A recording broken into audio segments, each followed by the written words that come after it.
Hello, folks, and welcome to Welsh British again. What a lovely day, sun in the sky. Wonderful. I must go out a bit later. So anyway, I hope you're all well. I hope you all had a lovely weekend.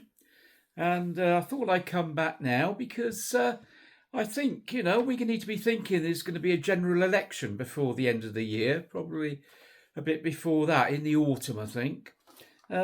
Looking into stuff, basically looking at a bit on Grok and looking at some stuff that's coming across on YouTube.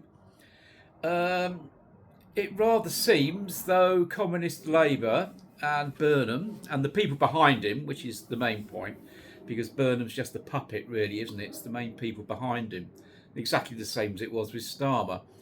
But yeah, the people behind him, they've been planning getting Burnham into power a year ago at least, maybe even longer than that. Why do I say that? Where's the evidence? Well, let's have a look, shall we? Let's see.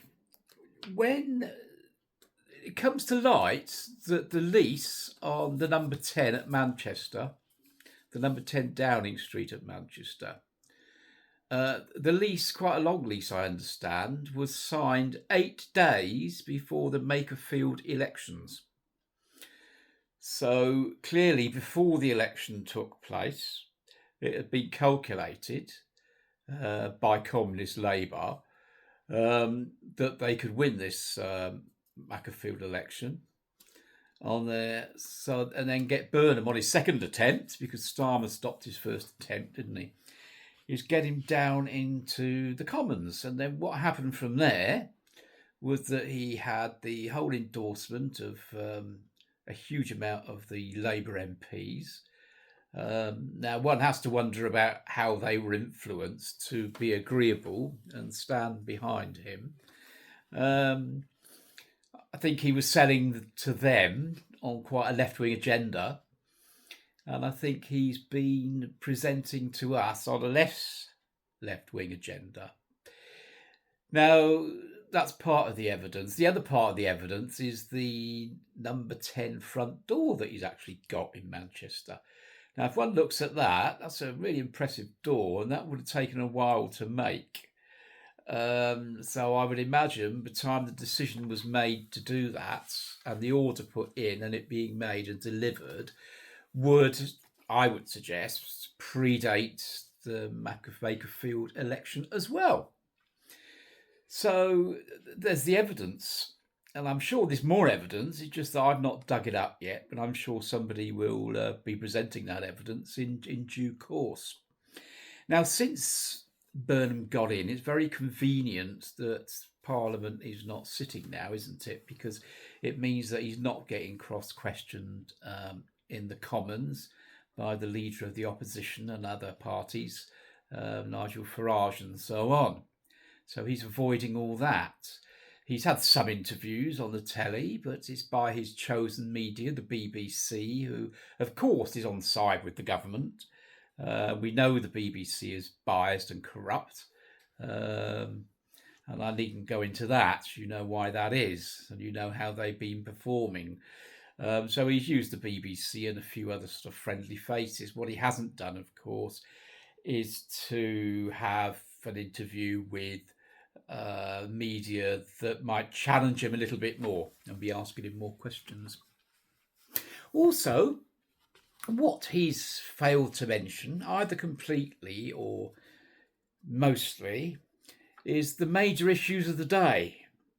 The amount of debt that we're in, that I won't go into just now, the amount of debt we're in, the amount that we're going into debt further every month just to pay back some of the interest on the debt, the mess our defence is in, the fact that we're spending far more money than we got coming in through taxation. The welfare bill completely outstrips what's coming in on tax, and obviously that can't last. Something's going to have to be done about that.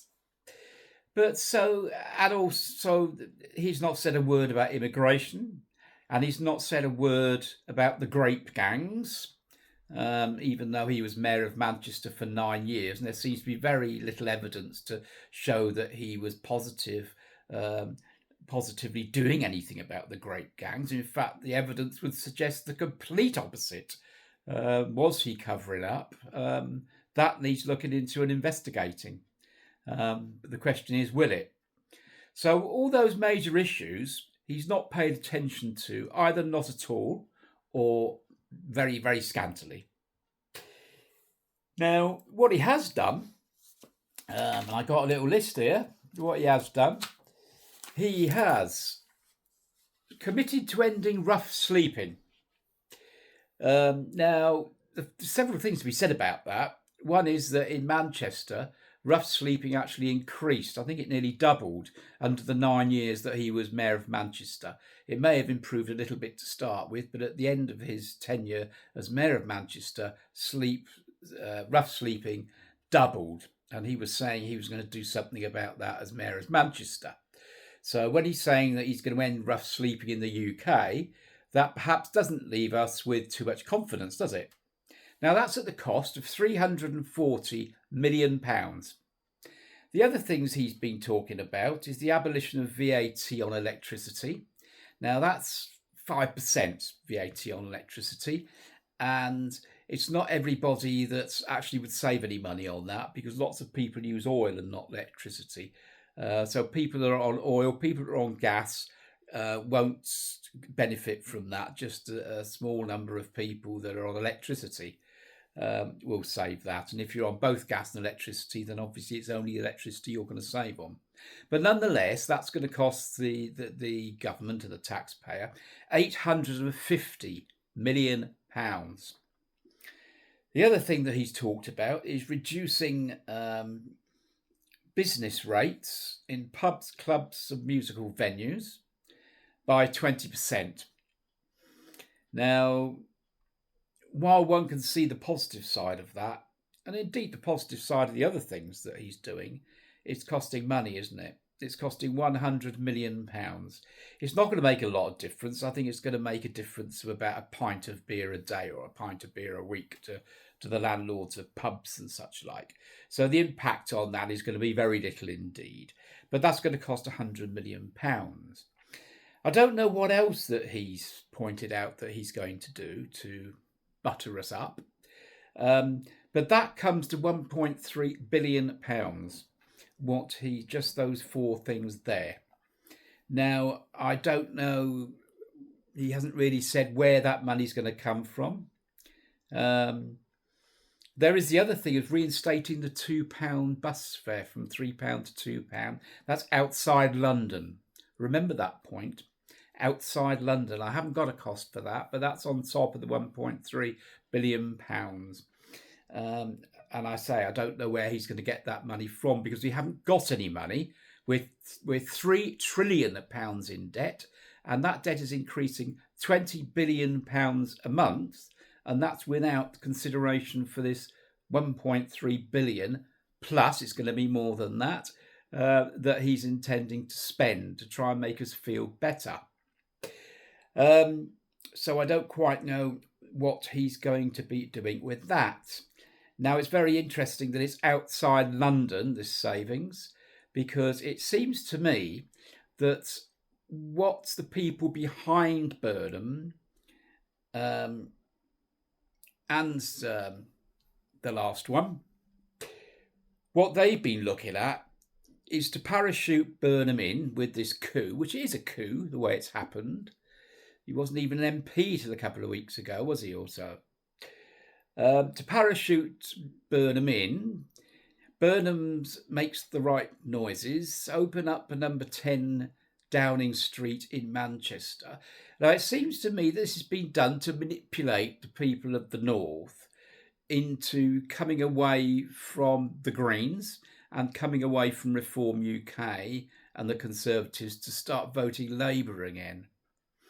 This is my guess of what is happening here and what they're cooking up.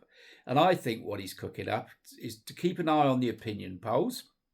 And the opinion polls now, apparently, for the first time since about 2 years ago, that Labour are now ahead of Reform UK by 4 points, according to one poll. And I'm not sure which poll that is. I think he's keeping his eye on the polls, and I think he might well call a snap general election either before or after the Labour conference, which I believe is September, isn't it? Correct me if I'm wrong. So this is what I think it's all about. I think this has been planned for well over a year. This was the plan, was to get Starmer out because, well, less said about that, the better we know. Parachute Burnham in, that he is better at presenting himself than talking.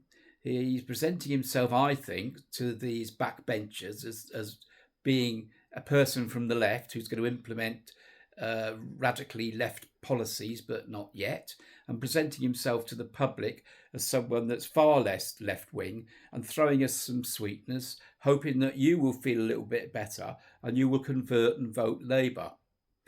And the outcome of that, from his perspective and the people behind him, planned from over a year ago, will be to win a general election, probably with a smaller majority than they got at present, but nonetheless will keep them in for 5 years. And then if that is achieved, I think he will go back to his radical left-wing policies, which will entail huge tax increases, huge spending. This is where the nationalisation of different things come in, and the mass spending. And if that happens, this country will go bankrupt. So people be warned. Yeah, this is the devious game that Communist Labour is playing. What I would highly recommend you to do would be to join Reform UK today and start campaigning amongst your friends, amongst your relatives, and make sure that Reform UK that win the next general election. Because if we have Labour in, they won't stop the small boats. They want as many small boats as possible. Immigration will be huge. It's getting bigger now. It's bigger now than it has been.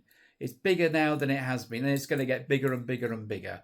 The whole country is going to go completely bankrupt. With debt of £3 trillion, with £20 billion a month further in debt, this country will go bankrupt. That means the International Monetary Fund will be brought in, and we will be bankrupt like Greece was. So I would strongly advise you, join Reform UK now and talk to your friends, talk to your relatives, talk to your people at work. Convince them to join Reform UK, and let's go and let's stop this stampede by the Communist Labour government, who will drive us all to misery. They will also clamp right down on free speech and democracy. Believe me, you won't know what's coming. So be warned. A general election is imminent. Prepare and join Reform UK and talk to your friends, talk to your relatives, talk to your people at work. Please leave responses. Please subscribe.